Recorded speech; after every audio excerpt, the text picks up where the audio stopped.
Differential math is used to model rates of change.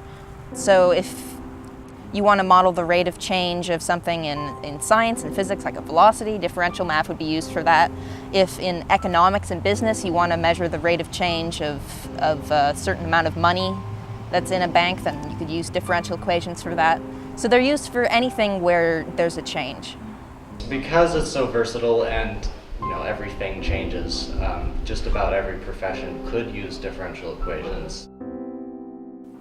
In April of 2018, Phil, Laura, and I competed in the student competition using differential equations modeling. The three of us formed the team from Clackamas Community College in Oregon City, and we drove down to the host college, George Fox University in Newberg, Oregon. The competition in total, we had a week for looking over the problems and coming up with our answers, and then we had one day of the final competition, which took place at the host college, which was George Fox University. SCUDEM is the student competition using differential equations modeling. And it's a competition run by SiMIODE, which is an applied math community. And it's a differential equations modeling competition where teams of students from universities and high schools get to try to apply their differential equations knowledge to solving real-world problems.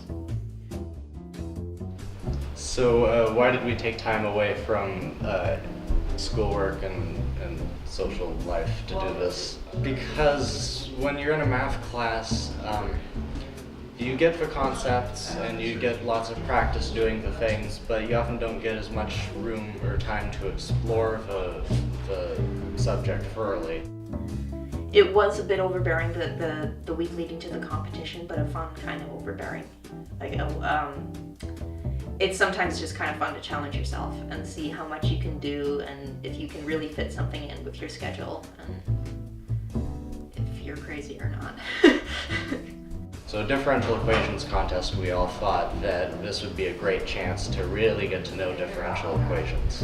So during the competition, we were given 3 questions that we could choose from to come up with a solution to the problems in their real life sort of scenarios. The first one was a question about separating garbage from recycling using a fan.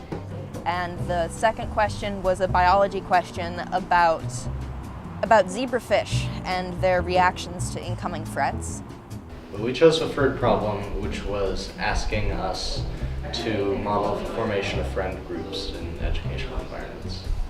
We were encouraged to do whatever research we wanted to do, internet, everything was fair game except for asking our coach, or I would imagine other math professors. With this problem, as with one of the others, there was a supplemental reading that we could use, and we interpreted that as that we should be using this resource, and it was an article about formation of groups based on GPA. And so when we read that article, we sort of interpreted as people change their friends rather than their GPA, and we sort of assumed, like based on our own personal experience, that people's GPA doesn't change all that much over time, and so we found that friend groups don't really change that much over time. We sort of created a timeline beforehand. We decided to try to meet, I think, every day during the competition, and we met for at least 2 hours each day. I know that the weekend, we were given the problem on Friday, and I know that that following weekend we worked a bit more than during the week since we were in the middle of spring term at the time. But we tried to meet for at least a couple hours each day. I think we got stalled in working when we were trying to decide what sort of model to choose.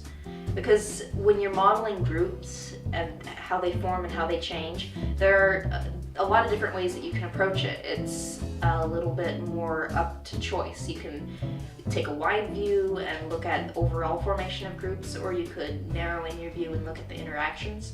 So we had a certain amount of time that we spent trying to figure out which one of those we were going to choose to do. And that was pretty much our big breakthrough, was when we decided we were going to do a more general overview.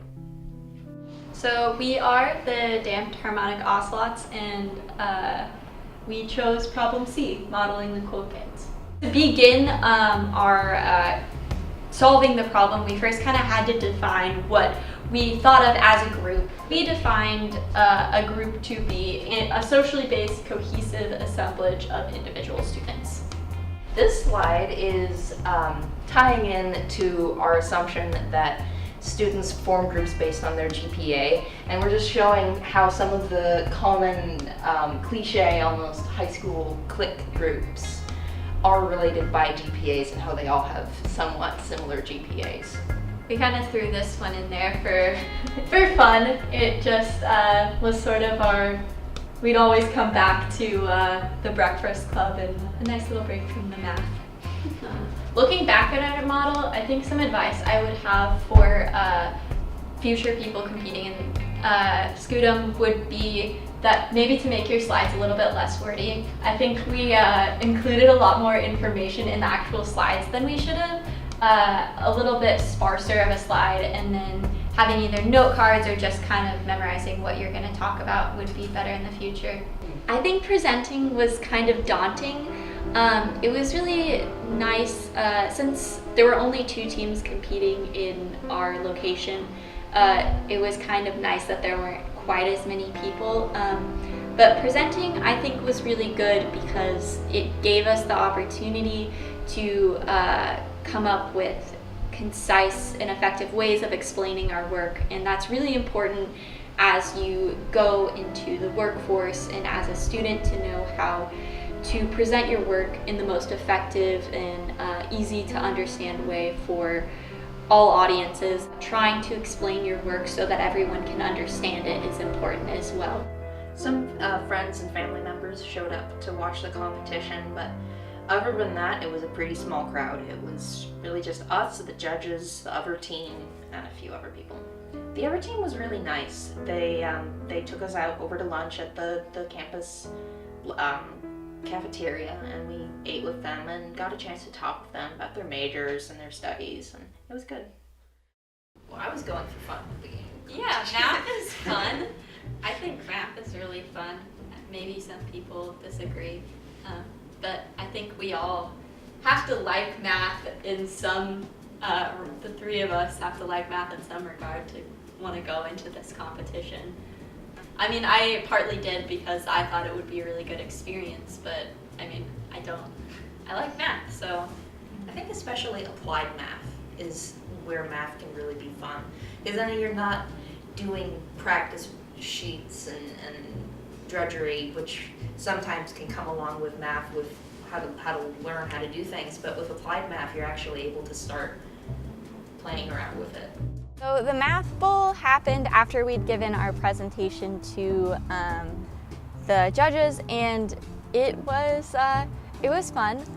The math bowl was a series of questions that kind of asked you to reverse engineer puns to get to the answer.